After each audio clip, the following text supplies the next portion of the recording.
everybody, and welcome to Epic Everyday, our weekday podcast for Christians who are busy and overwhelmed and want to stop being busy and overwhelmed and move into freedom and enoughness and peace. I think that's stuff that we all want. I'm Liz First, and this is my husband, Evan. Hello there. I want peace. Good. And you don't want... Overwhelming franticity? No, I was thinking freedom and abundance. Oh, I want that too. Oh, okay. You just said you wanted peace, so I was like, oh. I So want just it that all. one, huh? And it's appropriate, I think, to desire those things because they're hungers that can be fulfilled. Definitely. I love in Galatians where Paul says it is for freedom that Christ has set us free. That was so life-changing when that, I don't know, reading that verse, it just hit me in a new way a couple years ago because I had people in my life who were telling me that I was selfish for wanting freedom from my trauma stuff and from all kinds of different things. Yeah, and even without people, it's tempting to judge ourselves in that way too. That getting better is somehow selfish, or taking care of yourself is selfishness. Yeah. So when I realized that it was part of what God had called me to, it was like giving me permission to run after that. So cool. Very nice. So anyway, now that we've gotten off of that railroad track, as you guys know, we work our way through the CSCs, being calm, surrendered, centered, connected, and complete, because we really found these to be the pathway to move from that busy overwhelm into freedom and abundance and peace. Yeah. So last week we spent the whole week talking about connection, and this week we've been spending the week talking about completeness. In case this is the first time you've heard of complete, when we say complete, we mean complete in yourself, both that you're using your entire self, you're not just... You're one unified person, right? Not a bunch of fractured individuals. We talked about that the other day. Yeah, and Monday when we were talking about being compartmentalized, being work guy, being home guy, or even, suppressing different parts of yourself and saying, well, I'm never going to be sad, so I'm never going to feel sadness. Yeah, and then you're also completely identifying Engaged. Yourself, with the world around you, Yes. and with God. Yes. That's what makes us complete. Yeah. So on Monday we talked about compartmentalization in the emotional sense. And then on yesterday we talked about addictions, and today we are going to talk about time compartmentalization. Yeah. That's such a fun term. Yeah. Yeah, so what does that mean, right? We're going to be talking about being in the now, right? And not somewhere else. Not somewhen else. Yeah, I mean, how often do we live somewhere other than where we're at right now? Either our brains are thinking about something that happened in the past, or we're thinking about what needs to happen next. Yeah, all the time, right? 10 years in the future. Who knows? Could be any time in the future, but just not right now. Yeah, and when we do that, we're sending our mind. I love this definition of worry. I think you told it to me years ago, but it's from my Tai Chi instructor. Is it? Yeah. Worrying is sending your mind somewhere that doesn't exist. Yep. And will probably never exist. I mean, honestly, really. I mean, how often do the things we worry about come to pass exactly the way we worried that they would? Right. Yeah, it might be some variation of what you worried about, but not the exact thing. Yeah, I like this Einstein quote about time. It kind of reemphasizes, so from a scientific point of view here, and then we'll get into the biblical view of being in the present. But so Einstein says, the distinction between the past, present, and future is only a stubbornly persistent illusion. Interesting. So, yeah, in that sense, so when we are like, if our mind's back in the past, or our heart, our emotions, like we were talking about yesterday, how these things that happen to us, I mean, growing up is just fairly traumatic no matter what your situation is. And the body of believers and the community, and, we all work together to heal those things in the Holy Spirit. But anyway, we can be trapped back there, or we can be constantly worried about what's coming up next, and then we're not here now. Yeah. Which is the only time that we are supposed to be in, Yeah, it's and the we're only not time we doing it. can change things. Yeah. So I thought that was an interesting quote. Chuck Missler likes to use that one. Yeah, it totally makes me think of the Star Trek episode, Star Trek Deep Space Nine. Okay. So the pilot episode, Commander Sisko is trying to explain to these aliens who are outside of time that he lives in linear time, and they keep telling him that he doesn't live in linear time because his brain is stuck at the moment when his wife died. Interesting. And They can see that. right, well, they're trying to like get to know him, but every time they kind of take this other path of where his experiences are going, it takes him back to when his wife died. Like everything in his brain leads to his wife's death, and they're like, "This isn't linear time." Yeah, interesting. Yeah, Yeah. So yeah, we can fracture ourselves, can't we? totally. Yeah, out into all these different places besides where we actually are, which is right now. Yeah, and I feel like that is such a huge component of overwhelm. To me, it's like, when you're filling a pot in the sink to wash it, and how if you don't have the pot aligned, this happens to me especially for some reason when I'm setting something in the sink and turning on the water and walking away. Which is exactly how you're supposed to do it. Yes. But for some reason, it often ends up that like only half the water is going into the pot because I lined it up where it would go in when the water first turned on. But as the water pressure increases, it ends up like half of it is going into the sink and half is going into the pot. Yeah. And I feel like that's kind of where we end up. Like only half of our energy is devoted to the now. Or less. I mean, it just really depends on how disjointed we've become. Right. Yeah. So whatever we're trying to accomplish, there's less energy going into that. I mean, it's kind of like that exercise we talked about several weeks ago with multitasking. If you go through and you write A1 and B2, C3 versus, time yourself doing that and then time yourself writing A through Z and 1 through 26. Yeah. And just the difference between those two times, multitasking really doesn't work. As much as we like to hold it up as this amazing thing everyone should be doing, it doesn't actually work because it's like that pot. We're only spending, half of our brain. We're having to switch back and forth between what we're doing, and it takes a few seconds for our brain to readjust. Mm-hmm. Yeah, I think we can get glimpses of how much of a difference it can make focusing on the now. Like there can be, I'm sure, like we have to have some attention on the now, otherwise we couldn't function at all, right?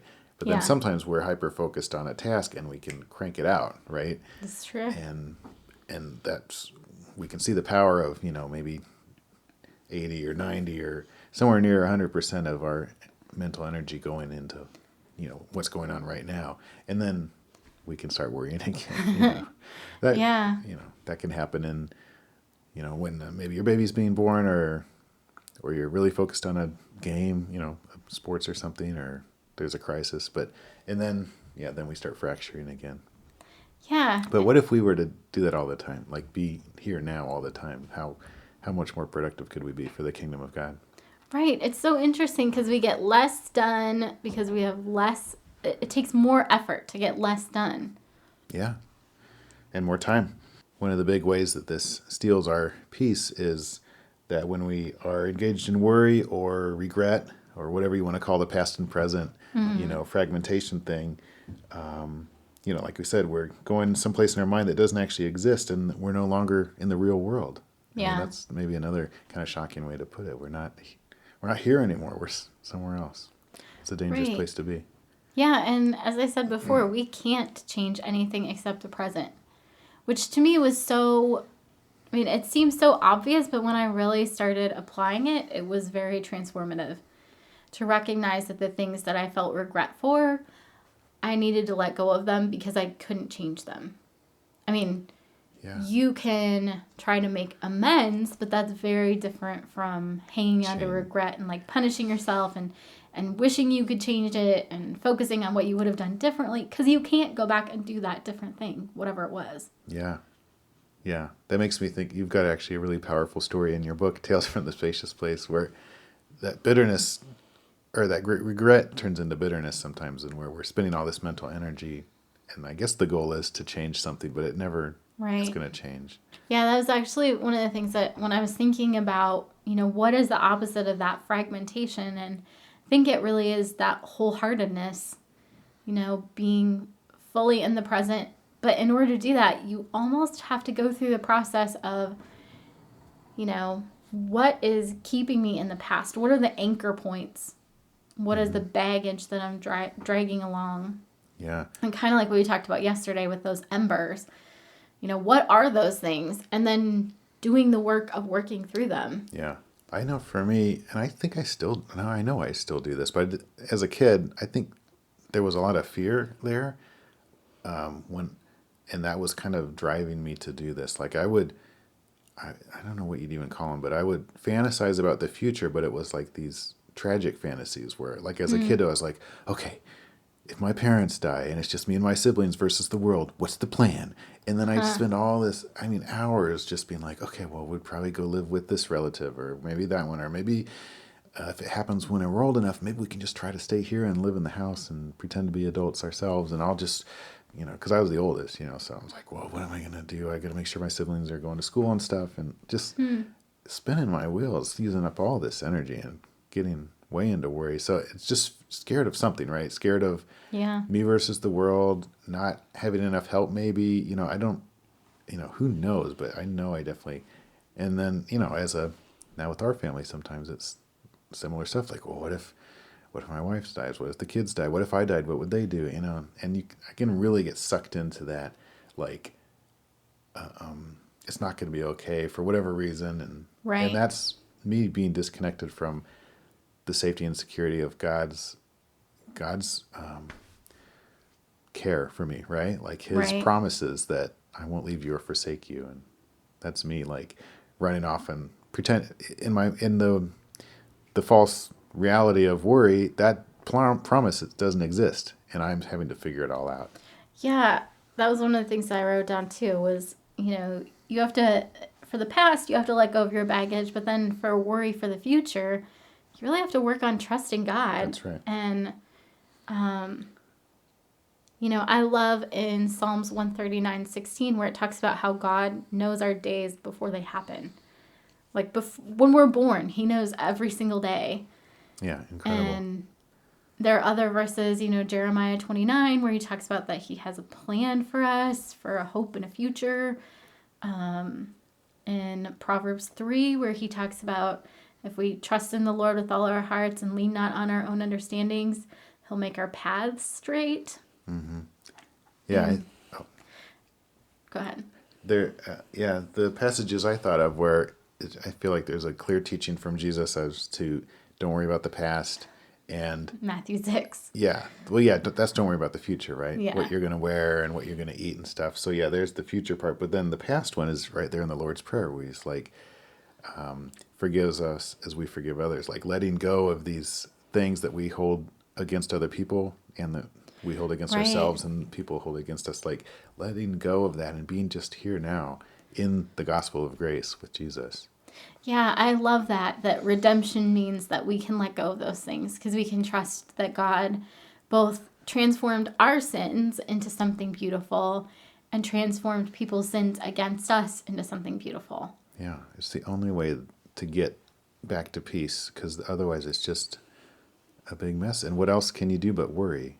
You know? And that's what the world does. A couple little practical things that I had were if you are kind of fantasizing like you were talking about, or for me, one of my things that makes me go, oh, wait a minute, I need to take a step back is having little mental conversations with people that are not there. like, are they real people? Yes. Okay.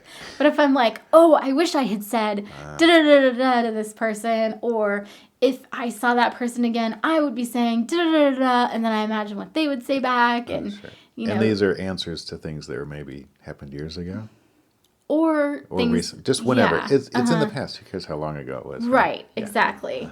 So that's kind of a like, hey, maybe I should, don't do Dwelling that. on it at that point. Right. Yeah, I made a rule for myself probably a year ago or something, maybe 2 years ago, I don't know.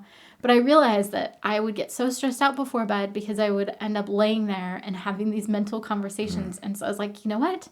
My bed is a place where only I am laying there. Well, and you. Yeah. But like I'm not going to imagine what I'm doing tomorrow. I'm not going to imagine anything from the past. I'm just going to lay in bed. And that is a real trust thing, but it's also kind of an amazing grace of God thing. Like in that moment, and everybody does this every day, all you have to do is lay there and go to sleep. and God's fine with that. And it's right. bizarre.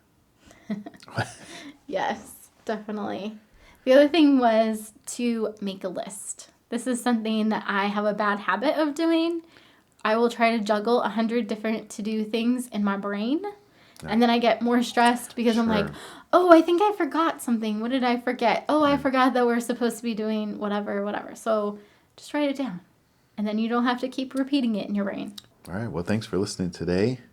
And thanks to everybody who's been sharing the show and talking about it with your friends. Yeah, because we really believe that having people who are living in freedom and abundance and peace, so transformative.